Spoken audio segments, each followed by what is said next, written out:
Alright, so in this video I would like to turn my attention towards no-fly zones, not specifically defining what they are or going into great detail about them, but the fact that the American populace at large seem to have no idea what a no-fly zone is, as well as the repercussions that they would bring forth if we were to entertain that kind of idea in regards to what's going on in Ukraine at the present moment, with Ukrainian leaders such as President Zelensky, as well as many U.S. pundits and politicians calling for the no-fly zone. And as a result, as his Reuters article will outline for you, a majority of the American people actually support a no-fly zone. But there's extremely contradictory evidence on this, and that's what I want to go over in this video as I show you different polls that really show the big contradiction that therefore prove that the lack of knowledge on this issue is staggering. So this Reuters article details the following. A broad bipartisan majority of Americans think the United States should stop buying Russian oil and gas and work with NATO to set up no-fly zones to protect Ukraine from Russian airstrikes, according to a Reuters poll completed on Friday. The poll conducted Thursday and Friday suggests that U.S. outrage is growing over Russia's invasion of Ukraine, which in recent days has increasingly involved Russian bombing of urban areas. That puts pressure on U.S. President Joe Biden to take more aggressive actions against Moscow, although he has dismissed the notion of a no-fly zone because of the risk of open conflict between NATO and Russian forces. It was not clear if respondents who supported a no-fly zone were fully aware of the risk of conflict, and majorities opposed the idea of sending American troops to Ukraine or conducting airstrikes to support the Ukrainian army. Some 74% of Americans, including solid majorities of Republicans and Democrats, said the United States and its allies in the North Atlantic Treaty Organization should impose a no-fly zone in Ukraine, the poll found. An equally bipartisan 80% of Americans said the United States should stop buying Russian oil. The White House on Friday said it was weighing cuts to U.S. imports of Russian oil, though it is proceeding cautiously, concerned about a spike in gasoline prices that would add to high inflation. Moreover, 81% of Americans think Washington should impose additional sanctions on Russia, up from 77% in a Reuters conducted on Monday, in a Reuters poll conducted on Monday and Tuesday. Support for more sanctions were also bipartisan. Some 77% of respondents said the United States should seize the assets of Russian oligarchs associated with Russian President Vladimir Putin. So I think I'll just stop right there because I think that gives you enough. What I really wanted to go over, and well, also it says 72% believe the U.S. should provide Ukraine with more weapons. That's just another little statistic for you.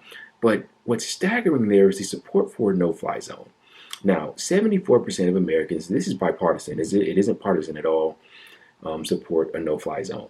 Now, knowing that, allow me to give to you a bit more information about this. So, among generational lines, there's a divide here. So I'm going to pop this up on the screen for you. This is from YouGov, right? And so, as you can see there, from the age group 18 through 29, it only has 34% support. Only 34.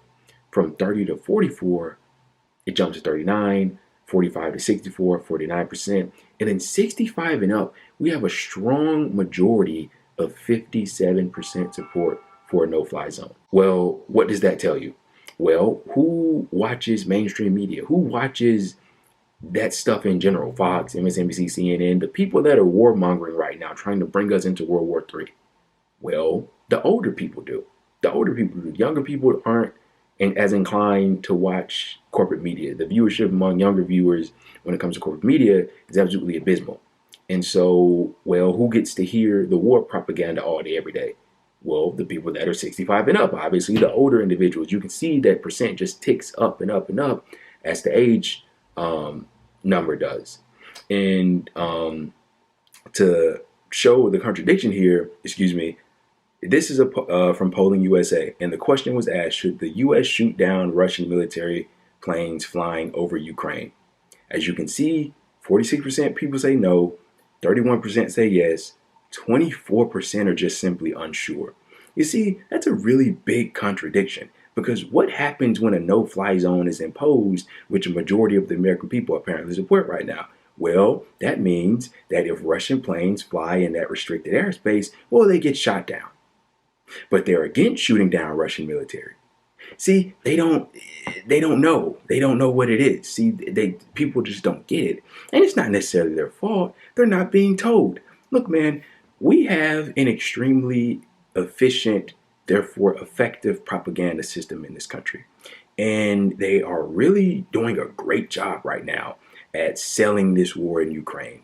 I mean, the kind of coverage it gets, the amount of coverage it gets. I wonder what the opinions of Saudi Arabia would be across the country if they were really to zero in on what's going on in Yemen, that catastrophe. I wonder what people would feel about our treatment of the people in Afghanistan right now as we're starving their country, frozen their assets, destabilized their central bank. I mean, I can go on and on. Bombing countries like Syria and Somalia, the treatment of the people in Palestine. I mean, the list goes on.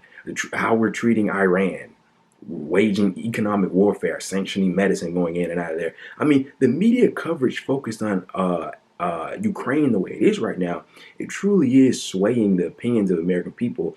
So when you ask a broad question, which they don't really know the meaning of, like, do you support a no-fly zone? The answer is yes. But when you get much more specific, do you want to shoot Russian planes out of the sky, sparking World War III? People have enough sense to go, oh, no, no, no, no, no, definitely not. And of course, it goes to say they don't want American troops in Ukraine or fighting Russia or anything like that. And it's just a lack of honesty. It's a lack of information and a very effective media propaganda system that is doing a really good job at trying to carry us into another Cold War.